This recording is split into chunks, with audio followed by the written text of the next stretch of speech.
éliminer, par exemple, le mode despotique. Elle est là, elle est la même. On ne peut pas l'éliminer. C'est pas parce qu'on ne veut pas, c'est parce qu'on ne peut pas. Qu'est-ce que tu viens me... Chacun son tour, ma louloute. Quand Quand on dit qu'on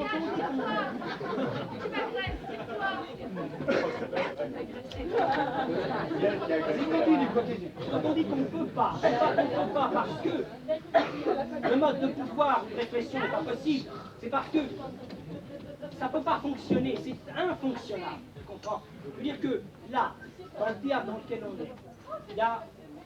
Mais on n'est pas au théâtre, on n'est pas au théâtre. T'en fais pas, de toute façon, il y a un truc qui se passe là-bas. C'est absolument impossible. Comment il faut faire? Comment est-ce qu'on doit éliminer la vie? Comment est-ce que ça doit passer? Alors moi, je propose quelque chose. J'estime qu'on est des lâches. Personnellement, je vais faire un truc que j'ai jamais fait dans ma vie. J'assume, je la mets à la porte. Je n'ai jamais fait quelque chose comme ça dans ma vie.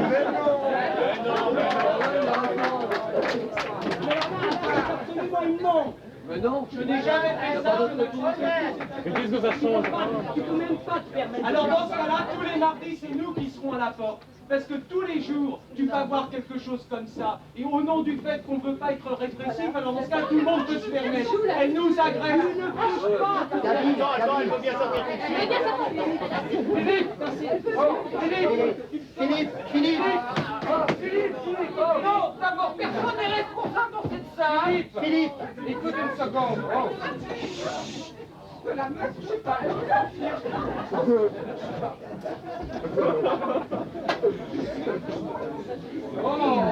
Philippe, tu y touches pas. Non, il ne touche pas. Il a le droit d'être aussi simple avec toi aussi, tu comprends. Et le problème aussi, c'est qu'il y a un lieu quand même intéressant. Même si ça perturbe, ça fait quelque chose. Et là, bon, on a un modèle parfait. C'est vraiment un exemple extraordinaire. C'est que bon, Ça fait une croix de lune sur le cercle, là. c'est pas seulement ça. Là, on en parlait. Et là, on n'en parle plus, on le subit. Ça devient quelque chose de tout à fait autre. C'est pas un problème d'analyse non plus, c'est que ça devient vécu, tu comprends? C'est quand même un mode inimaginable. Je veux dire que là, il n'y a pas de problème d'exclusion. On ne peut pas exclure. Tu sais, il y a une question, il y a Giovanni Gerbis à la réunion du réseau, parce que ce genre de truc sans arrêt. On essaie de discuter de trucs chiants, la situation en Italie, etc. Bon. Là-dessus, il y a quelqu'un qui parle dans un discours d'ailleurs super, comme toutes les choses merveilleuses que dit Eric, que j'adore ça. Et c'est quand même pas le sujet. Alors on est condamné à une espèce de cisaillement de tout propos qui a un minimum de cohérence logique, de cohérence politique. Gerbis est venu à la tribune, il a dit, mais écoutez, quelle est cette tolérance à ce type de discours où on consacre toute la séance collectivement à discuter avec quelqu'un? Et c'est possible, c'est viable. Moi je trouve qu'on pourrait faire quelque chose de formidable à discuter pendant 2 heures à fond avec Eric ou avec cette copine qui doit être morte d'angoisse, c'est ça, très bien. Mais dans la mesure où on se fixe le créneau de parler dans une certaine logique, de certain nombre d'idées qui s'enchaînent, des trucs comme ça, on ne peut pas accepter. Or, on est prisonnier d'une certaine représentation du spontanéisme sur ce plan, d'une certaine liberté d'expression, d'une espèce de non-contrainte qui se retourne en plein dans notre gueule, qui fait que c'est exactement comme si on allait avec des bouquets de fleurs contre des rangées de CRS qui nous cadavre. C'est de la connerie, en fin de compte. Donc Sauf la thérapie, aujourd'hui, tu viens de le la dire. thérapie, c'est pas une question de thérapie. Si on dit, Je veux dire, c'est si dans on ce dit sens-là. un jour, avec cette copine, on va vider le sac à fond, qu'est-ce qui s'est passé avec Deleuze, pourquoi ça s'est passé, pourquoi elle parle de textes volés, etc. Oui, d'accord, ok, il y aura un consensus là. Mais si on accepte à tout propos que n'importe qui vienne nous jeter de l'huile bouillante, vienne nous emmerder avec un tam-tam et tout ça, on ne peut plus rien faire nulle part, on est prisonnier. Donc moi je ne pense pas, comme Philippe, qu'il faut forcément qu'on va trouver une solution là, en se crucifiant nous-mêmes dans la violence, mais il faut poser ce problème-là. Nous sommes nous-mêmes, nous secrétons nous-mêmes cette réaction, nous prêtons le flanc à cette réaction. Bon. Mais ce qu'il faut dire à ce que tu viens de dire là, Bon, l'analyse est en train de faire de l'institution. Elle est en train de décrire le fonctionnement de l'institution. Et là, on mieux relit Malinowski. Hein? Bon, oui. Et bien, tu fais de l'institution. Moi, demain, en tant que prof, Deleuze, le problème n'est pas là. Et là, je dis un truc, espèce d'imbécile. Il y a toujours, et je le disais, il y a toujours une différence entre ce que je dis et ce que je vis. Il m'enseigne une différence entre ce que nous disons et ce que nous vivons. Ça s'appelle de la contradiction. Eric, tu veux que Deleuze foute le camp définitivement de Vincennes? Eric, c'est ce que tu veux. Mais non, moi Alors je veux rien pourquoi tu fais le con en ce moment? Mais non. Alors, Non.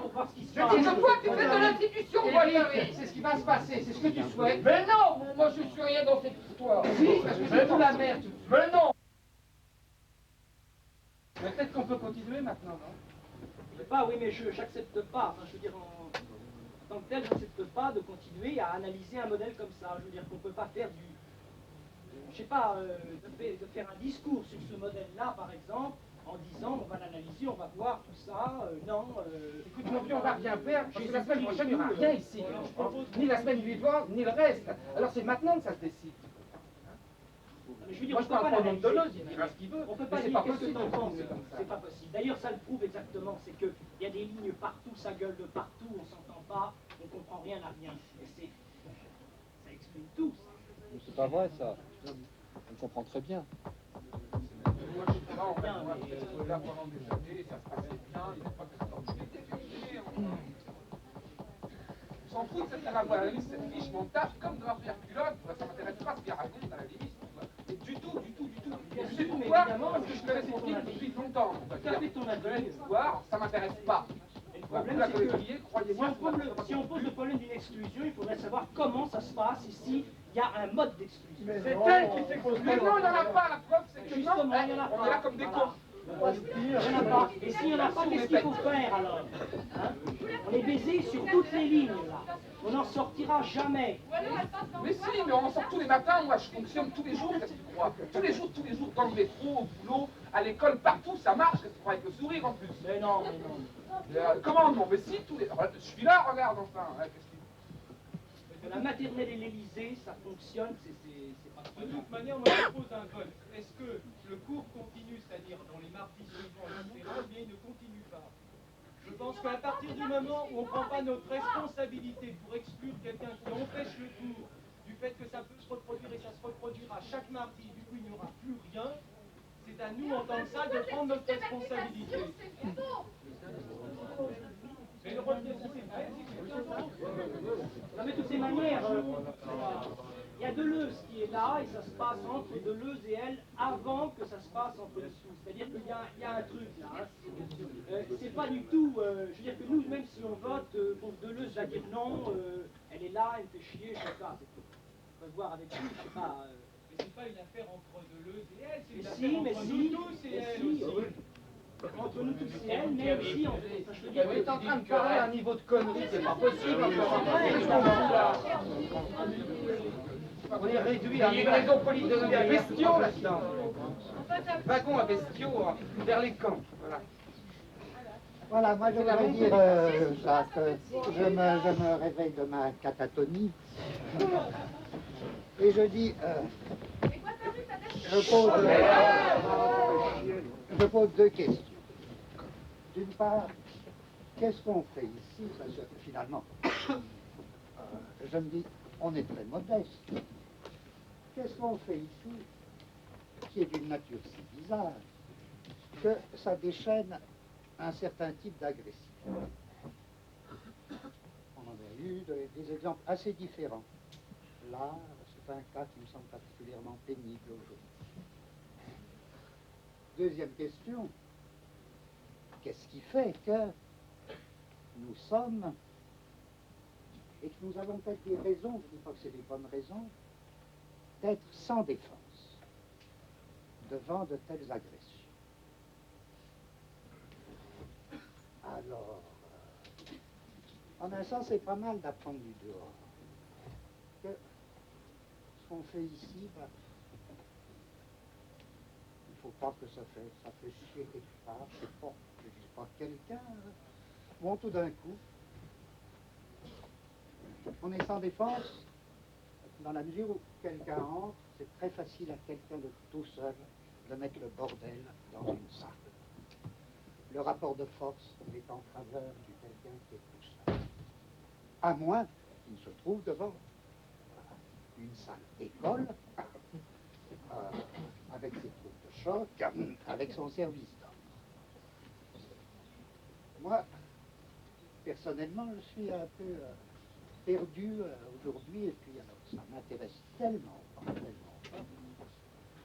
que je me dis, ma seule force, là je parle pas pour toute la salle, c'est une extrême obstination.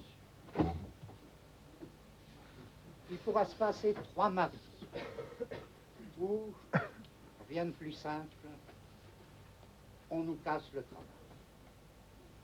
Je reviendrai chaque lundi. M'en fous. Pour parler, on me dit, il y a 2 choses qui s'entrecroisent dans cette histoire. Cette fille, elle arrive. Il y a un certain rapport avec nous tous, puisque, encore une fois, elle empêche ce qu'on était en train de faire. Il y a, comme tu as dit, de toute évidence, un certain rapport avec moi. J'y comprends rien. Je sais juste, et là c'est pas une confidence que je fais, parce que le même problème se pose à un autre niveau. Je reçois des coups de téléphone la nuit. Supposons que c'est à des moments où je dors. Coup de téléphone vide, ou bien coup de téléphone d'injure, saloperie. Généralement, d'ailleurs, c'est très confus, on me prend toujours pour un autre. Bon. C'est un peu la même chose. Moi, les coups de téléphone, là, comme dit Félix, qu'est-ce qu'on fait? Vous savez, surtout qu'ils sont obstinés, les gens comme ça. Ils flanquent 10, 20 coups de téléphone dessus. Ils lâchent pas. De décrocher, ça fait du bruit.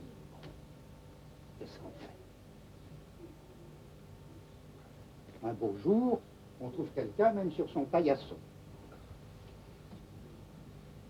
Il est là. Il dit, je veux te voir. Qu'est-ce qu'on fait? On appelle les flics. On n'appelle pas les flics. Qu'est-ce qu'on fait? Au bout de 3 mois. Alors, je me dis, c'est quand même curieux que ça arrive toujours au même, ça. En effet, Lacan, il a bien de la chance. Le problème, il serait réglé en 2 secondes. Moi, je dis, de mon point de vue, c'est un peu une force, pas une force brillante, c'est un peu une force qu'on soit tellement, actuellement, peut-être qu'on sera amené à changer.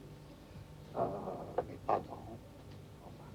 Enfin, qu'est-ce qui fait qu'on est absolument démuni contre quelqu'un qui entre et qui vient dire, tu m'as volé ça, tout comme je suis démuni lorsque on me fout qui qu'elle est le téléphone la nuit.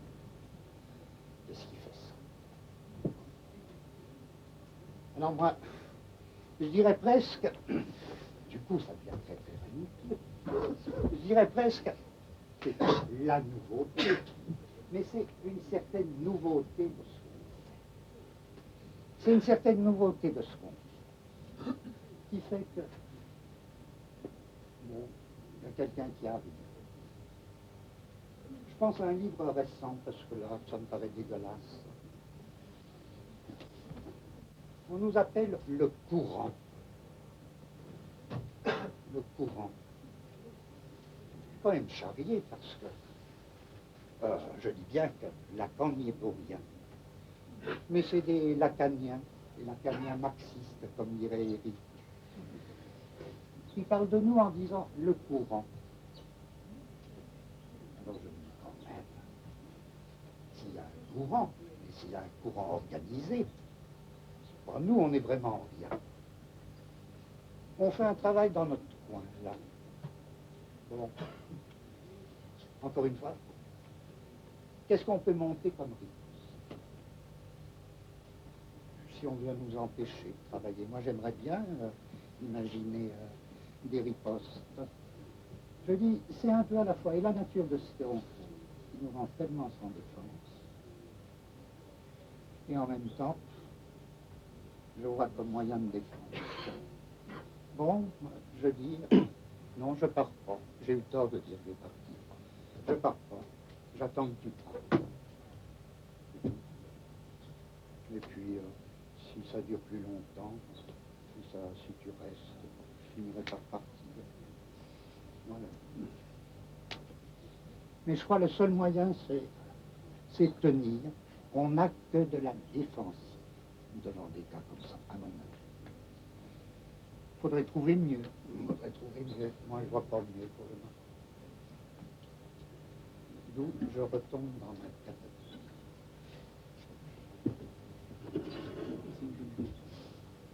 Je crois qu'elle est partie.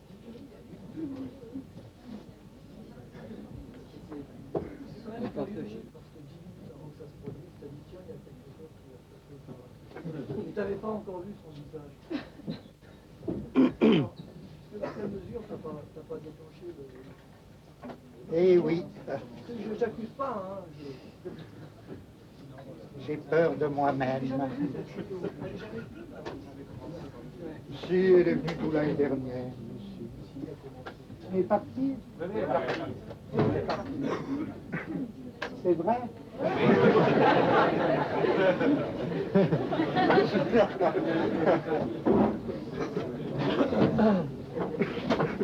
Ah. On peut toujours dire parler par dualisme. Hein. C'est finalement le plus facile, le plus commun. Encore une fois, le système binaire à la classe 2, c'est le plus commun. Parenthèse, les informaticiens nous disent beaucoup ça. Les informaticiens qui procèdent toujours par binarité nous disent « Oh, c'est simplement parce que c'est le plus commode du point de vue des machines à calcul. » La machine à calculer, en fait, la plus simple, c'est la base 2. En fait, on se dit tant mieux, parce que d'après ce qu'on a fait précédemment, et du coup, merci de la question, on a acquis quelque chose. On s'est aperçu, lorsqu'on parlait du visage, on a cru s'apercevoir que la binarité, l'instauration des dichotomies, l'instauration des relations binaires, l'ensemble des dualismes, c'était bien autre chose que pour des raisons de commodité, mais que c'était lié à l'exercice d'un certain type de pouvoir. Et qu'il y avait des formes de pouvoir qui ne supportaient pas la polyvocité des corps et qui devaient produire du visage, et en produisant du visage, instaurer de grandes binarités, les visages étant pris dans des relations binaires. Et à partir de là, les éléments signifiants se distribuaient eux-mêmes suivant des dichotomies.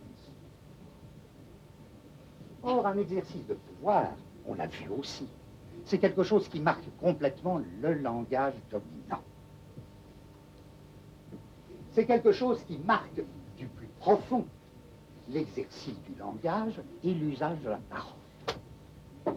Si bien qu'il n'est pas question de dire « je vais inventer un langage sans dualisme ». Il ne peut être question que d'une chose, c'est que non seulement les dualismes sont commodes, mais le langage, comme forme d'expression d'un pouvoir, impose des dualismes. Si bien que notre seule riposte, aussi bien lorsque nous parlons que lorsque nous écrivons, c'est perpétuellement de tracer comme cette espèce de défilé entre les dualismes. Et tout le temps, chaque fois qu'on fera sauter un dualisme, c'est comme un meuble, un dualisme, c'est comme un truc qui se déplace tout le temps. On va tomber dans un autre, on va retracer un autre défilé à travers ce dualisme. Et à chaque fois, on essaiera. Si bien que, bien sûr, je dis des deux côtés, il y a deux formes de délire. Sous-entendu, on va essayer de faire un défilé entre ces deux formes. On va essayer de déboucher sur quelque chose qui, évidemment, ne méritera plus ni le nom de raison, ni le nom de délire, ni le nom de délire de tel type ou délire de tel autre. Mais ce sera que par ce tracé. Ce ne sera pas par une méthode préalable. Et à chaque fois, il faudra reconquérir les multiplicités. en passant par tous ces dualismes. Alors, dans la mesure où je peux seulement répondre ceci, je dis, cherchons un peu les dimensions, les coordonnées du premier système, qu'on appelle de signifiance, et qui donc, suivant les coordonnées qu'on retiendra, se retrouvera aussi bien au niveau, donc, d'un délire, d'une formation sociale, d'un système, par exemple, système de tricherie. Je dis première coordonnée. Je les numérote, parce que là aussi, ça donne trop de... mais c'est pour qu'on puisse s'y retrouver un petit peu. Eh bien, première coordonnée, si je reprends, là, mon exemple des signes, qui s'est enrichi entre-temps, puisqu'il y en a d'autres, c'est un système où un signe renvoie à d'autres signes à l'infini. Il y a tout un réseau de signes, et de signes tout à fait hétérogènes. Tout est pris. Qu'est-ce que ça veut dire, le signe renvoie au signe? Là, je veux dire, après tant d'émotions, là, il faut se laisser aller. Le signe renvoie au signe. Enfin, ça veut dire au moins que certaines choses ne se passent plus. Quand le signe renvoie au signe, j'en sais rien d'avance, est déjà né comme une atmosphère, je disais. C'est produite une atmosphérisation. Bon. Qu'est-ce que je dis? Entendons. Le signe renvoie au signe. Je veux dire, dans notre méthode, il ne faut jamais faire d'association d'idées. Je crois qu'il faut faire comme de la redondance. Il faut faire résonner pas un mot. Il faut faire résonner des membres de phrases. Jusqu'à ce que ça fasse comme une espèce de son. Le signe renvoie au signe. On sent qu'on ne peut rien tirer de ça. On se dit, bon, c'est vrai, mais bon, une impasse. Le signe renvoie au signe, et puis après, n'importe quel signe renvoie à n'importe quel signe. C'est le système de la signifiance. Rien à en tirer, on se dit. Tout d'un coup, une petite lueur. Ah oui, mais ça implique au moins que si le signe renvoie au signe, il ne renvoie pas à autre chose. Qu'est-ce que ce serait, renvoyer à autre chose? Ben, je peux concevoir, tiens. Peut-être que ça va nous aider à sortir déjà des dualismes.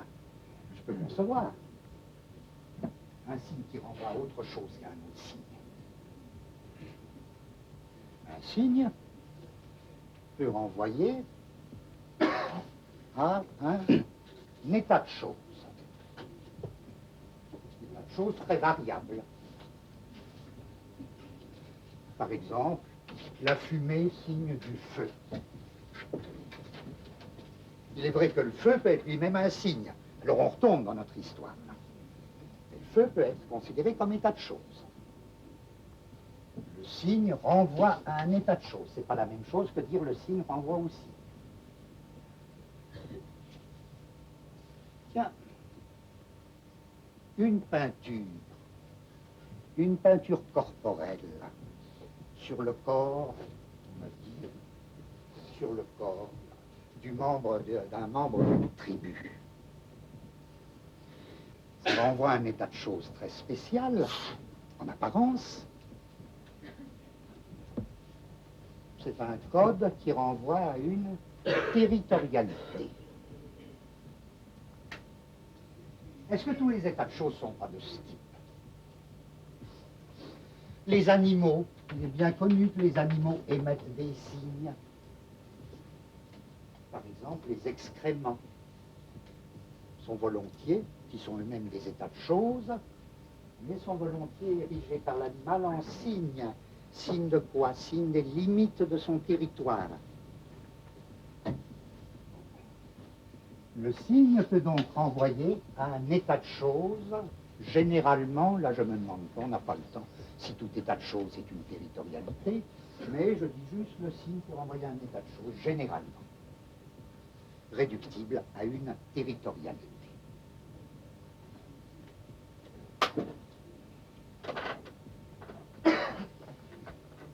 Je vois autre chose. Le signe peut renvoyer aussi, non plus à un état de choses qui désigne, mais à un signifié, comme on dit, à quelque chose qu'il signifie et qui n'est pas de la nature d'un état de choses. Je dirais bien, le signe renvoie à un état de choses, c'est-à-dire à une territorialité. Ce que signifie le signe, mettons en général, c'est pas un état de choses, c'est plutôt du type un concept. Hein. Le signe signifie un concept. Bon. On n'est pas exigeant dans tout ça, on ne cherche pas grand-chose. Quand il signifie un concept, on peut dire d'une certaine manière qu'il renvoie à une territorialité, mais qu'il procède à une espèce de reterritorialisation. Une espèce de reterritorialisation, cette fois-ci spirituelle ou mentale. Alors du coup, bon, on l'a dans le défilé. Le signe qui renvoie un signe, c'est quoi? À l'infini. Un signe renvoie un signe, qui renvoie un signe, qui renvoie un signe. Au point qu'à la limite, on ne parlera même plus de signe. On parlera de l'infini ou de l'illimité de la signifiance.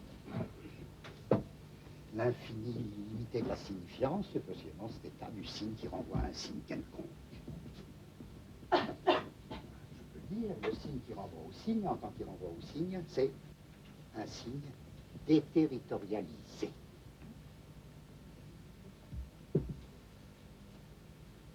Il ne renvoie plus à un état de choses, il ne renvoie pas encore à un signifié, il est saisi au moment de sa propre déterritorialisation. Du coup, on se dit, quitte à mettre n'importe quoi dans notre sac, il y a cet auteur célèbre, Peirce, qui propose une terminologie qui a eu du succès. Indice, icône, symbole. Ça nous est égal, lui, comment il l'entend. On s'en occupe pas. On se dit, tiens, ces mots, si on pouvait s'en servir. On dira que l'indice, c'est le signe en tant qu'il renvoie à une territorialité. L'icône, c'est le signe en tant qu'il procède à une reterritorialisation. Le symbole, c'est le signe en tant que déterritorialisé, c'est-à-dire le signe qui renvoie au signe.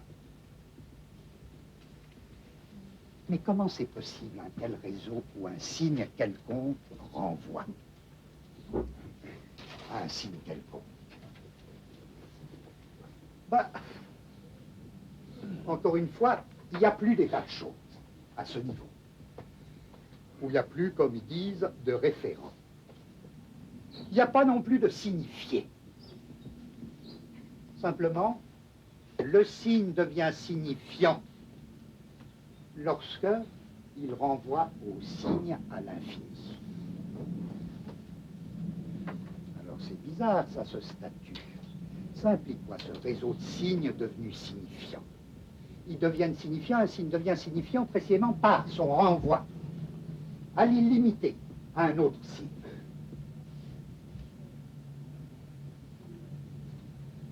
Alors, c'est possible à quelles conditions? Ce réseau. Il n'y a pas encore de tel ou tel signifié. Mais ce réseau de signes s'établit sur une espèce à la lettre de continuum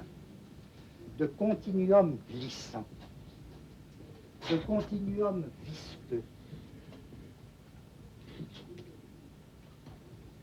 c'est-à-dire tous les contenus, tous les signifiés possibles, se fondent dans cette espèce de continuum atmosphérique, cette espèce de continuum amorphe, glissant, dégueulasse. Bon, c'est les sables mouvants. Puis, bam, un point. Ah, un signe. Et pas un autre signe. Tout se passe comme si le continuum avait glissé. Si bien qu'ils n'ont pas besoin d'avoir des liens, même d'association d'idées, ces signes. C'est de la connerie, l'association. Pas besoin. Ils sont portés l'un vers l'autre par les très lents glissements du continuum.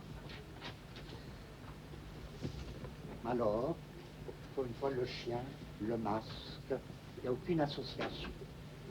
Il y a simplement eu un mouvement de terrain gluant, un mouvement de terrain visqueux. C'est pas étonnant. Aussi bien le délire paranoïaque que la formation despotique est traversée par la terreur. C'est le premier caractère, faut que j'aille vite. Deuxième caractère. Donc je dis le premier caractère, c'est uniquement renvoi du signe au signe, ce qui implique une déterritorialisation du signe et ce qui suppose un continuum amorphe glissant. Deuxième caractère, la circularité du système. En effet, un des représentants les plus connus et les plus grands du système de la signifiance, Lacan, dit par exemple, à propos du signe signifiant, quitte à faire retour circulairement. Pourquoi quitte à faire retour circulairement? Vous voyez la chaîne signifiante qui se constitue sur ce réseau amorphe. Il n'en présente pas, lui, la constitution comme ça, mais peu importe. Quitte à faire retour circulairement. C'est qu'en effet, la redondance, elle appartient déjà à ce système, la redondance signifiante. Chaque signe passe dans un autre signe. Ah tiens, là que le chien est devenu ceci. Il est devenu, qu'est-ce que ça veut dire là? Il est devenu autre chose. Ça veut dire, il y a eu ce lent mouvement de terrain qui l'a amené au contact d'autre chose, qui l'a fait passer dans autre chose. C'est pas un monde gai, hein? Là non plus, ce sera pas un monde gai. Pour trouver des mondes gays, il faudra évidemment prendre des tangentes. Alors, quitte à faire retour circulairement, le signe qui passe dans le signe repassera pour son compte, fait partie de cette atmosphère gluante, l'impression d'éternel retour, l'impression de déjà vécu. Triste impression. Alors, Nietzsche, quand il tombe sur cette impression, il bondit de joie. Mais pas longtemps. Bon. Il est emporté par des sables mouvants. Sa danse, il la rate. Bien. Enfin, il a été content un moment, c'est déjà ça. Alors, bien, c'est une espèce non pas seulement de redondance du signe avec le signe, mais c'est une redondance du signe avec soi. Le signe n'entre pas en rapport avec un signe quelconque sur fond de continuum glissant, sans entrer en rapport avec soi comme ce qui reviendra pour toujours. Et c'est bien ça, sentez le signe du despote, c'est bien ça. Il y a déjà tout despote qui est là. Tout. Enfin, on n'a pas encore vu. Ça, c'est le deuxième caractère, je vous demande pardon, je vais vite, parce que sinon on n'en finira jamais. Troisième dimension, c'est que si j'en reste à mon schéma, ou si je me laisse guider par lui, je me dis à la rigueur, j'ai vaguement rendu compte de la circularité du système. Mais pourquoi plusieurs cercles? Ou pourquoi plusieurs spires d'une spirale? Pourquoi des cercles distincts? C'est très important pour nous. Pourquoi? Parce que d'un cercle à l'autre, et les signes sont répartis sur des cercles distincts, encore une fois dans mon exemple de la dernière séance, c'était pas du tout sur le même cercle, dans cette salle, avec l'atmosphère qu'elle avait ce jour-là, dont on peut toujours me dire c'est toi qui la portes, mais ça me gêne parce que ça impliquerait une opération de dédoublement, n'est-ce pas? C'est-à-dire ça nous remettrait dans des notions. Bon, ouais. Ah, ça va avec la deuxième figure, ça, plutôt. Tu crois? Oui.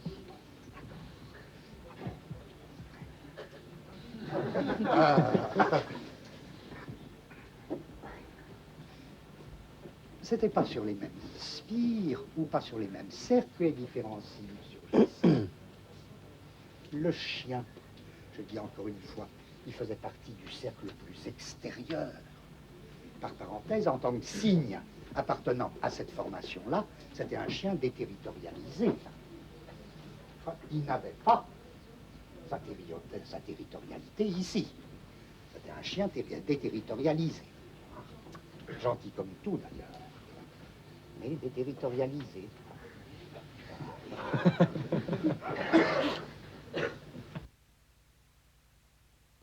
Dans ce système de la signifiance, on ne cesse pas. Et comprenez que je ne fais que développer mon premier point. J'en suis au troisième. Je ne fais que développer mon premier point. On ne cesse pas, puisque le signe renvoie un signe quelconque. On ne cesse pas de sauter d'un cercle à l'autre. Exemple encore, la fille. Elle avait manifestement un compte à régler avec moi, c'est-à-dire, ça avait tout d'une scène privée, bien que j'ai jamais rien fait. Et elle avait quelque chose, une intervention publique à faire.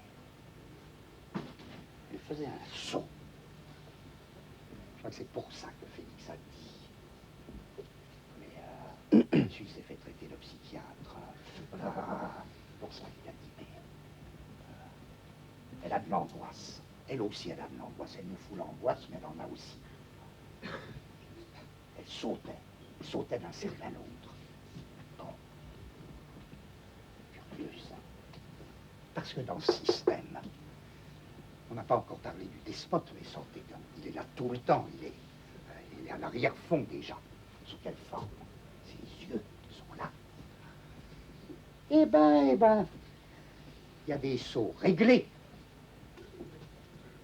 Il y a des sauts tolérés. Il y a des sauts interdits. Des sauts réglés. C'est bon. On peut passer, je suppose, de tel événement privé à telle situation sociale. Dans d'autres cas, le saut n'est pas permis. Pensez au temps, par exemple, les militaires, quand ils étaient officiers, n'avaient pas le droit de divorcer. Ça veut dire quoi? Si je prends un cercle que je baptise complètement arbitrairement, parce que j'ai aucune raison de le mettre là plutôt que là, ça varie, comprenez que c'est extrêmement variable. Il y aura des systèmes où le cercle privé, tout dépend de vos points de référence. Si vous prenez comme centre de signifiance la maison familiale, le cercle privé sera le plus proche du foyer. Si vous prenez comme centre de référence l'appareil d'État, le centre privé sera très extrinsèque. Donc il faut faire jouer toutes sortes, là. Pour ça, encore une fois te répondre, ça éclate dans tous les sens. Mais donc, j'ai baptisé arbitrairement. Supposons que ça, ce soit le cercle des signes privés. Là, le cercle des signes publics. Événement privé. Divorce. le saut est interdit, il perd ses épaulettes. C'est un saut qui ne peut pas se faire. Tu ne seras pas officier divorcé. Bien. Ça a changé sûrement. Alors, mais ça a changé sous quelle forme? Quel saut reste toléré? Quel saut? Qu'est-ce que les Grecs appellent, vous savez, hybris? Il faut vous rappeler, dans la tragédie grecque, n'est-ce pas, il y a deux choses. Il y a le thème, les dieux donnent à chacun un lot, ils assignent un lot, comme à une loterie, tiens.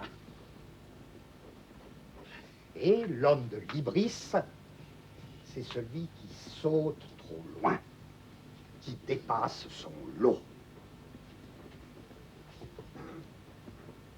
À la lettre, il a sauté trop loin, pris par un démon.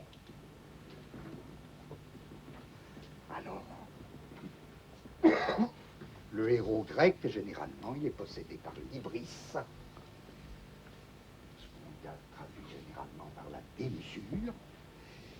Il n'a pas mesuré son saut, il tente un saut interdit. Puis il y a des sauts bien réglés. Par exemple, quelqu'un de bonne famille devient polytechnicien.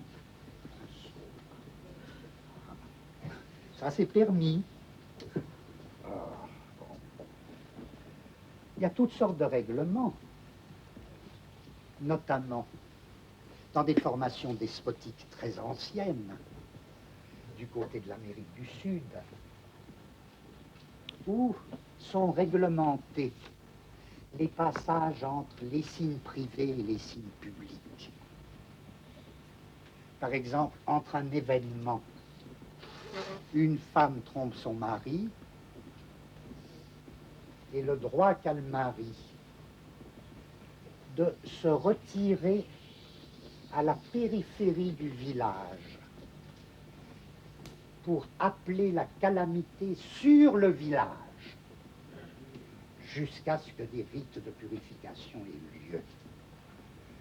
Là, vous avez typiquement un règlement de saut. Une femme trompe son mari. Bon, sur tel cercle de la signifiance, le type y bondit, il a le droit. Sur un autre cercle, il s'installe à la périphérie du village, il prie les dieux pour que tout le village crève. Bon, vous sentez tout ça.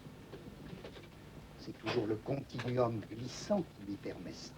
Et en même temps, il y a des sauts interdits. Il y a des sauts qu'on n'a pas le droit de faire.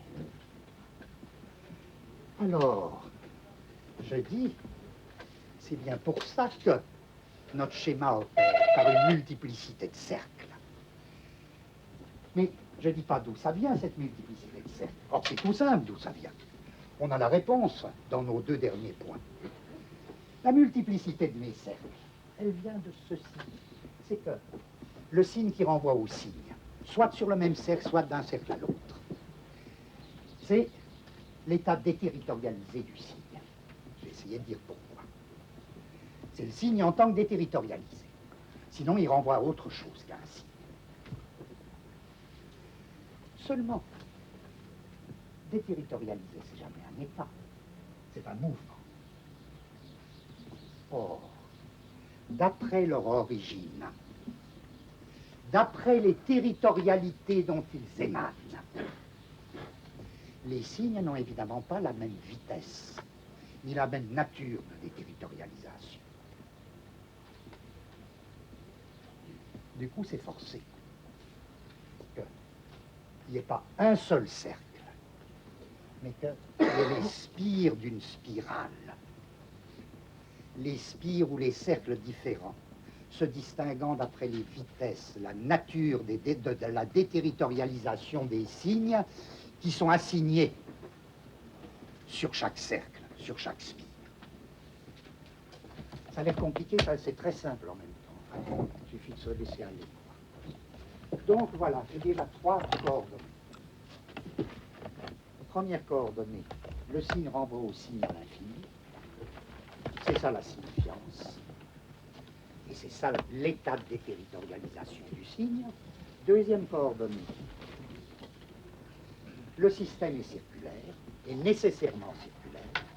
Troisième coordonnée, il comporte une pluralité de cercles distincts ou de spires de spirale, de la spirale, avec des sauts réglés d'un cercle à l'autre, des sauts interdits d'un cercle à l'autre, etc. D'une certaine manière, Édipe, le despote, il arrive que le despote lui-même fasse un saut interdit. Et dans Édipe, il y a ce vers célèbre. Édipe lui-même disant, de son propre cas, quel démon a sauté le plus long saut? Quel démon a sauté le plus long saut, c'est-à-dire m'a fait faire le saut interdit? Sauter au sens de... Quatrième coordonnée. Il ne suffit pas qu'on ait plusieurs cercles. Vous voyez, il ne suffisait pas. On ajoute une dimension chaque fois. On a obtenu en seconde coordonnée l'idée de cercle. En troisième coordonnée, la pluralité des cercles. Ça ne nous suffit pas encore comme dimension. Quatrième coordonnée ou dimension, il faut que quelque chose assure l'expansion des cercles et leur perpétuelle expansion. Qu'est-ce qui empêche le régime signifiant de mourir comme sous une espèce d'entropie, comme disent les physiciens? Qu'est-ce qui empêche l'entropie du système de remonter tellement que tout s'annule dans le continuum indéterminé, dans le continuum anonyme? Il est très dangereux, ce continuum, parce qu'il est à la fois le sable mouvant qui apporte le signe au signe, mais il est aussi ce qui remonte et ce qui risque de tout noyer dans une continuité atmosphérique où plus rien ne se distingue. À ce moment-là, le système est tout frais. Il faut donc que quelque chose recharge perpétuellement ces cercles. Il faut que quelque chose recharge les signes sur chaque cercle. Il faut que quelque chose assure l'expansion des cercles. Or, ce qui l'assure, c'est du coup que dans une autre dimension, que je ne peux même plus représenter, on fera correspondre, cette fois-ci, à chaque signe ou à chaque groupe de signes, peu importe, un signifié. Nous ne sommes plus là dans le domaine de la signifiance, nous sommes dans le domaine qu'il faut appeler celui de l'interprétation. Interpréter, c'est faire correspondre à un signe ou un ensemble de signes supposés signifiants un signifié. Vous voyez que ce n'est pas du tout la même chose que dans notre première dimension, où le seul signifié dans notre première dimension, c'était le continuum amorphe, anonyme, atmosphérique. Là, au contraire, ce continuum est maintenant découpé de telle manière que à chaque groupe de signes correspond un signifié. Là, c'est plus la figure du despote, c'est la figure du complice du despote, à savoir l'interprète, le devin. Le devin va interpréter les signes, c'est-à-dire va leur faire correspondre du signifié. Bon. Mais en quoi ça suffit à recharger le système? Je vais de plus en plus vite, ce n'est pas une découverte moderne que finalement l'interprétation, elle n'arrive jamais à un ultime interprété. Le devin, il interprète toujours des interprétations. Le devin, il émet des signes qui interprètent quoi?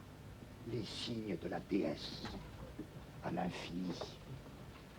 En d'autres termes, si on demande quel est le signifié ultime, on devra répondre. Ben, le signifié ultime, c'est le signifiant. Et je ne leur fais pas dire, tous les tenants du signifiant disent ça. Quelle est la meilleure interprétation? le disent aussi, ou ils le font, c'est le silence. C'est ça que le psychanalyste a trouvé. Il n'interprète plus, il se tait. Alors c'est le silence qui donne, c'est le silence de l'analyste qui donne au patient à interpréter. À chaque fois, l'interprétation, comme elle ne fait que lever une autre interprétation, va recharger le signifiant, va refournir du signifiant au signe. Et comme ça, il y a une première manière de vaincre l'entropie du système. C'est le devin, c'est-à-dire c'est l'homme du délire d'interprétation qui est chargé de remonter l'entropie du système de la signifiance.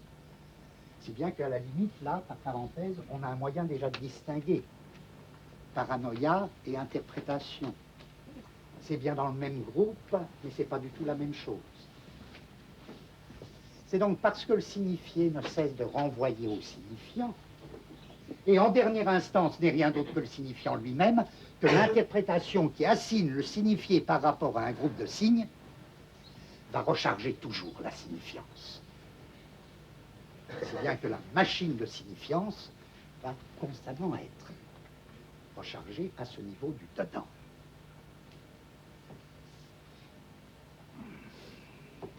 Si bien qu'on peut dire que les deux maladies, parce que ce sont des maladies, les deux maladies de l'homme, c'est vraiment la signifiance et l'interprétation.